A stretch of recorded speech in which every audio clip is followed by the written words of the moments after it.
নমস্কাৰ ছাত্ৰ ছাত্ৰীসকল, আজি পুনৰ আহিছোঁ তোমালোকৰ মাজলৈ এটা নতুন ভিডিঅ' লৈ। তো আজি আমি বিজ্ঞানৰ কেইটামান শ্বৰ্ট প্ৰশ্ন লৈ আহিছোঁ 10মান শ্ৰেণীৰ। ঠিক আছে, তো প্ৰথম প্ৰশ্নটো মই লৈছোঁ, চাবা যে 1 নম্বৰটো যে এমাইলেজৰ দ্বাৰা খাদ্যৰ কোনটো অংশ পাচন হয়। ঠিক আছে, তো মনত ৰাখিবা এমাইলেজৰ দ্বাৰা খাদ্যৰ শ্বেতসাৰ অংশ পাচন হয়। ঠিক আছে, শ্বেতসাৰ অংশ কিহলৈ ৰূপান্তৰিত হয়? চেনিলৈ ৰূপান্তৰিত হয়। ঠিক আছে, সেইটো চৰ্বি আছিল যে চেকনি কাৰ্যৰ লগত জড়িত। ইয়াতে 2 নম্বৰ প্ৰশ্নটো এনেকৈ দিয়া আছে, চাবা যে চেকনি কাৰ্যৰ লগত জড়িত বিক্ৰয় একক বোলে, মানে ইয়াৰে কোনটো মানে অপশ্যনক আমি বিক্ৰয় একক বুলি ক'ম। ঠিক আছে, তো এইটো কি হ'ব? নেফ্ৰন হ'ব, এইটো আমি চবেই জানো। ঠিক আছে, তো এইবাৰ আমাৰ 3 নম্বৰ প্ৰশ্নটো চাবা যে তলৰ কোনটো পদ্ধতিৰ দ্বাৰা লৌহ ক্ষয়ভৱন ৰোধ কৰিব নোৱাৰি। ঠিক আছে, তো আমাৰ তোমালোকে সকলোৱে জানা যে আমাৰ ধাতু বা ধাতুৰে নিৰ্মিত বস্তুবিলাক কি হয়? ক্ষয় হয়, মানে আমাৰ জলীয় বাষ্প বা বিভিন্ন আমাৰ এচিড বৰষুণ বা বিভিন্ন প্ৰক্ৰিয়াৰ দ্বাৰা আক্ৰান্ত হৈ ক্ষয় হয়। ঠিক আছে, তো আমি ইয়াতে ক্ষয় মানে ৰোধ কৰিবৰ কাৰণে আমি ৰং কৰিলে ক্ষয় ৰোধ হয়, গ্ৰীজ কৰিলেও ক্ষয় ৰোধ হয়, 10টা লেপনিতে। ঠিকে আছে, তো এইটো তাপীয় প্ৰক্ৰিয়া হ'ব।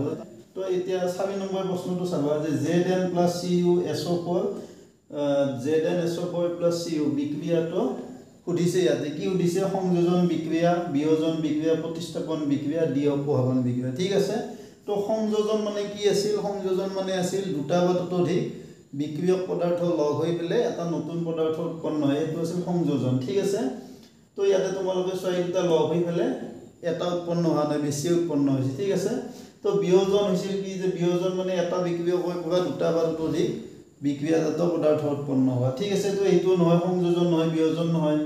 তো দ্বি-অপসাৰণ মানে আয়নৰ বিনিময় হয়। ঠিক আছে, তো এইটো দ্বি-অপসাৰণ ইয়াতে হোৱা নাই, তো ইয়াতে প্ৰতিস্থাপন বিক্ৰিয়া হৈছে। প্ৰতিস্থাপন মানে কি? যে সক্ৰিয় মৌলটোৱে কম সক্ৰিয় মৌলৰ লৱণৰ পৰা কম সক্ৰিয় মৌলটোক অপসাৰিত কৰে। তো ইয়াতে চাই লোৱা, জিংকটো কপাৰতকৈ সক্ৰিয়, গতিকে কপাৰক জিংকে অপসাৰিত কৰিছে, কৰি পেলাই মানে তাৰ জেগাত জিংকটো বহি গৈছে। ঠিক আছে, তো এইটো কি বিক্ৰিয়া? প্ৰতিস্থাপন বিক্ৰিয়া। নিশ্চয় বুজি পাইছা। এইবাৰ আমাৰ 5 নম্বৰ প্ৰশ্নটো চাবা, এইটো একদম সহজ প্ৰশ্ন, আহি থাকে কিন্তু পৰীক্ষাত। ব্ৰাইন হ'ল, চাবা ব্ৰাইন মানে কি? যে NaClৰ জলীয় দ্ৰৱ, LiClৰ জলীয় দ্ৰৱ, তোমালোকক এটা অপশ্যন দিছে, CaCl জলীয় দ্ৰৱ আৰু MgCl জলীয় দ্ৰৱ। MgCl মানে magnesium chloride, calcium chloride, sodium chloride, lithium chloride. ঠিক আছে, তো সদায় মনত ৰাখিবা, ব্ৰাইন মানে কি? ব্ৰাইন মানে হৈছে ছডিয়াম ক্লৰাইডৰ জলীয় দ্ৰৱ। ঠিক আছে, তো ছডিয়াম ক্লৰাইডৰ জলীয় দ্ৰৱক আমি কি বুলি কওঁ? ব্ৰাইন বুলি কওঁ। ঠিক আছে, 6 নম্বৰ প্ৰশ্নটো চাবা, বৰ্গ এটাত মৌলবিলাকৰ পাৰমাণৱিক ব্যাসাৰ্ধ কি হ'ব? তো বৰ্গবিলাকত সদায় মনত ৰাখিবা, পাৰমাণৱিক ব্যাসাৰ্ধটো ওপৰৰ পৰা তললৈ বাঢ়ি যায়। ঠিক আছে, তো আমাৰ অপশ্যনটো এইটো হ'ব। ঠিক আছে, তো 7 নম্বৰ প্ৰশ্নটো চাবা যে মানুহৰ মস্তিষ্কৰ আটাইতকৈ ডাঙৰ অংশটো হ'ল, মানুহৰ মস্তিষ্কৰ আটাইতকৈ ডাঙৰ অংশটো কি হ'ব? মানুহৰ মস্তিষ্কৰ আটাইতকৈ ডাঙৰ অংশটো হ'ব কি? চেৰিব্ৰাম হ'ব। ঠিক আছে, মনত ৰাখিবা। তো এইবাৰ চাবা, এইবাৰ 8 নম্বৰ প্ৰশ্নটো চাবা যে কাষত এটা চিত্ৰ দিয়া আছে, এইটো চিত্ৰটো চাই লোৱা ভালকে, যে কাষৰ চিত্ৰত প্ৰতিবিম্ব গঠনৰ বাবে ৰশ্মি দুডাল মিলিত হ'ব। এতিয়া চাবা, ইয়াতে দুডাল ৰশ্মি দিয়া আছে, আপতিত ৰশ্মি। তো এডাল তোমালোকে চাই লোৱা, মুখ্য অক্ষৰ সমান্তৰালকৈ গৈছে আৰু এডাল মানে এফৰ মাজেদি, ফকাছৰ মাজেদি গৈছে। ঠিক আছে, তো এতিয়া চাবা যে তোমালোকে চাই লোৱা যে আমাৰ যিটো লক্ষ্য বস্তু আছে, চিৰ বাহিৰত আছে। ঠিক আছে, তো এতিয়া চিৰ বাহিৰত থাকিলে আমাৰ সদায় মানে প্ৰতিবিম্বটো ক'ত গঠন হয়? চি আৰু এফৰ মাজত হয়। ঠিক আছে, তো আমাৰ ইয়াতে ৰশ্মি দুডাল ক'ত মিলিত হ'ব? চি আৰু এফৰ মাজত মিলিত হ'ব। ঠিক আছে, তো তোমালোকে এইটো টানি দি চালেও গম পাবা যে মুখ্য অক্ষৰ যিডাল সমান্তৰালকৈ আহে সেইডাল সদায় এফৰ মাজেদি যায়। ঠিক আছে, আৰু মুখ্য মানে ফকাছৰ মাজেদি যিডাল যায় সেইডাল কি হয়?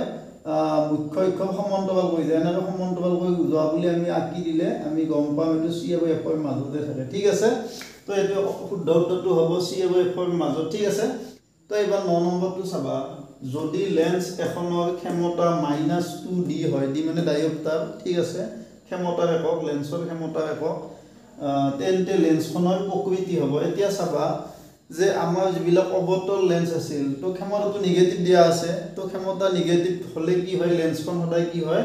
অৱতল লেন্স হয়। ঠিক আছে, তো আমাৰ ডি মানে ইয়াতে কি? ডি মানে হৈছে ডায়োপ্টাৰ। মনত ৰাখিবা, ডি মানে ডায়োপ্টাৰ। ডায়োপ্টাৰটো কি আছিল? ডায়োপ্টাৰটো আমাৰ ক্ষমতাৰ একক আছিল। ঠিক আছে, লেন্সৰ ক্ষমতাৰ একক কি?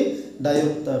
কাক বোলে ডায়োপ্টাৰ 1 মিটাৰ ফোকাস দৈৰ্ঘ্য আৰু লেন্সখনৰ ক্ষমতাক আমি কি বুলি কওঁ 1 ডায়োপ্টাৰ বুলি কওঁ ঠিক আছে তো এইবাৰ আমাৰ 10 নম্বৰ প্ৰশ্নটো চাবা যে যদি উক্ত দৰ্পণ এখনৰ ভাঁজ ব্যাসাৰ্ধ 32 সেন্টিমিটাৰ তেন্তে ইয়াৰ ফোকাস দৈৰ্ঘ্য হ'ব ঠিক আছে অপচন দিয়া আছে 16 20 32 এটাও নহয় ঠিক আছে তো এতিয়া চাবা যে আমাৰ যে দৰ্পণৰ ভাঁজ ব্যাসাৰ্ধ আৰু ফোকাসৰ মাজত এটা সম্পৰ্ক আছিল কি সম্পৰ্ক আছিল f কি আছিল r/2 আছিল ঠিক আছে তো ইয়াতে আমাৰ r মানে কি r মানে ভাঁজ ব্যাসাৰ্ধ আৰু f মানে ফোকাস দৈৰ্ঘ্য ঠিক আছে তো r মানে ভাঁজ ব্যাসাৰ্ধটো কিমান দিছে 32 দি আছে ইয়াতে 32 টো বহুৱাই দিলে 32/2 তাৰ মানে 2 দি 32 16 বাজ যাব ঠিক আছে তো এনসারটো আমাৰ কি হ'ব 16 সেন্টিমিটাৰ হ'ব ঠিক আছে নিশ্চয় বুজি পাইছা তো আজিৰ ভিডিওটো ইয়াতে সামৰিছো আশা কৰোঁ তোমালোক সকলে ভাল পাইছা তো এনেকুৱা ভিডিও পাই থাকিবলৈ মোৰ চেনেলটো সাবস্ক্ৰাইব কৰিবা ভিডিওবিলাক লাইক কৰিবা আৰু শেয়াৰ কৰিবা ধন্যবাদ